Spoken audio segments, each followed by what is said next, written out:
Jumpa kembali dalam video pembelajaran PPKN untuk kelas 9 dengan judul Pembukaan Undang-Undang Dasar Negara Republik Indonesia tahun 1945. Nah, anak-anak sekalian, masih ingatkah kamu pembelajaran minggu lalu? Ada yang masih ingat?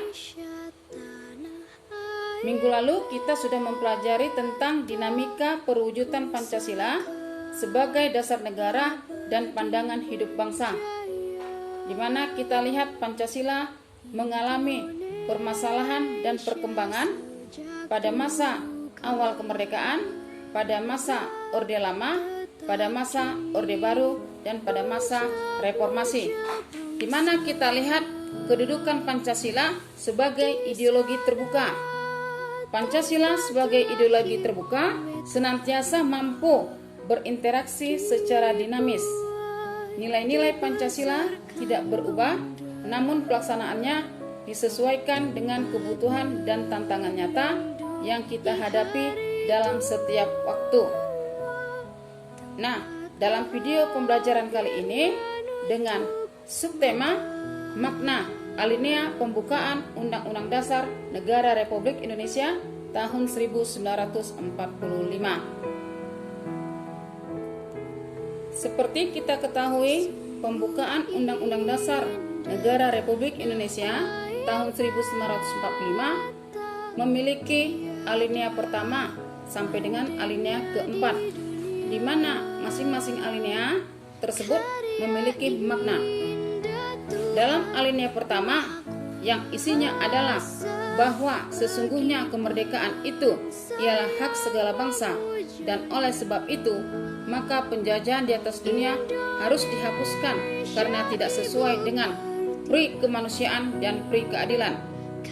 Di dalam alinea pertama pembukaan Undang-Undang Dasar Negara Republik Indonesia tahun 1945 tersebut memiliki ataupun memuat dua dalil, yaitu dalil objektif dan dalil subjektif.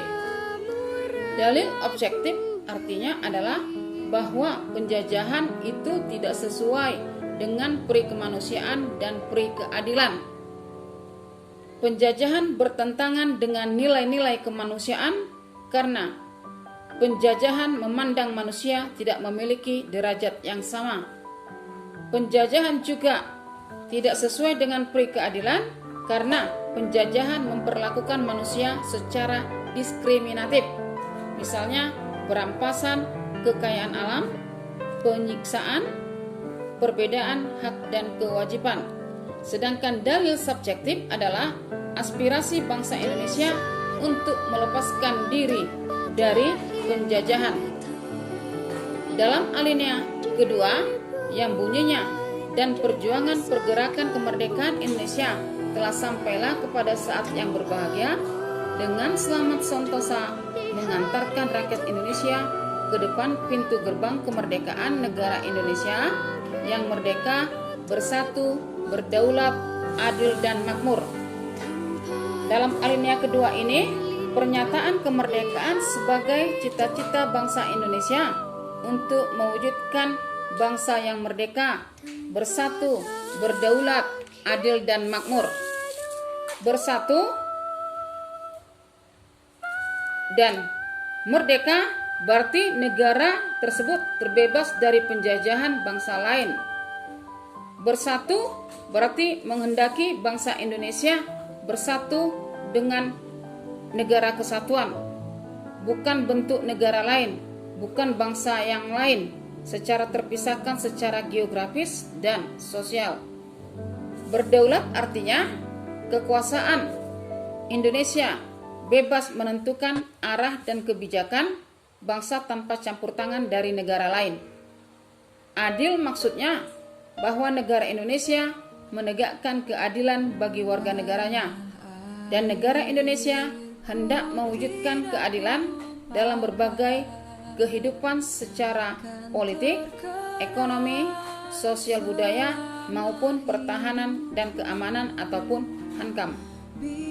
Makmur maksudnya adalah negara hendak mewujudkan kemakmuran dan kesejahteraan bagi warga negaranya tidak secara material saja, tetapi juga kemakmuran secara spiritual, kebahagiaan batinia bagi seluruh lapisan masyarakat. Sedangkan alinea ketiga adalah pernyataan sebagai rahmat dan anugerah Tuhan kepada bangsa Indonesia secara spiritual. Artinya kemerdekaan yang dicapai tidak semata-mata hasil jeripaya daripada bangsa Indonesia sendiri, tetapi juga adalah berkat anugerah ataupun kekuatan yang diberikan oleh Tuhan Yang Maha Esa.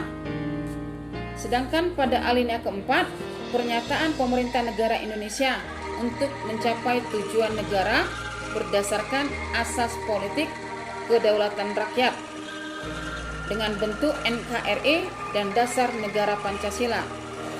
Di dalam alinea keempat tersebut ada memuat beberapa hal. Yang pertama itu adalah tujuan negara.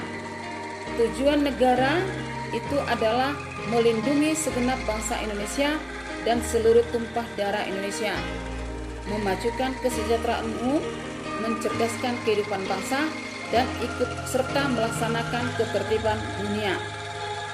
Begitu juga dalam alinea 4 tersebut, selain ada tujuan negara, ada juga ketentuan diadakannya Undang-Undang Dasar, bentuk negara, yaitu negara yang berbentuk republik yang berkedaulatan rakyat, dan juga dasar negara, yaitu Pancasila.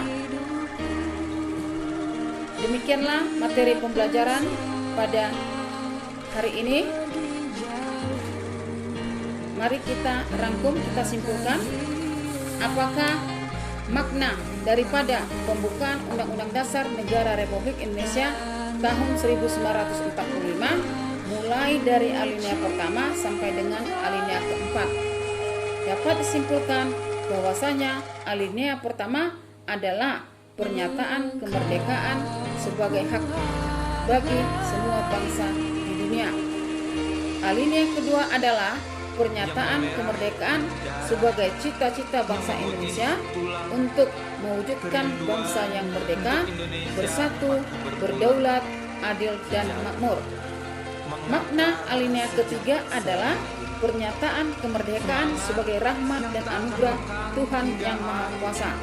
Alinea keempat maknanya adalah pernyataan pemerintah negara Indonesia untuk mencapai tujuan negara berdasarkan asas politik kedaulatan rakyat dengan bentuk negara Republik Indonesia dan dasar negaranya adalah Pancasila.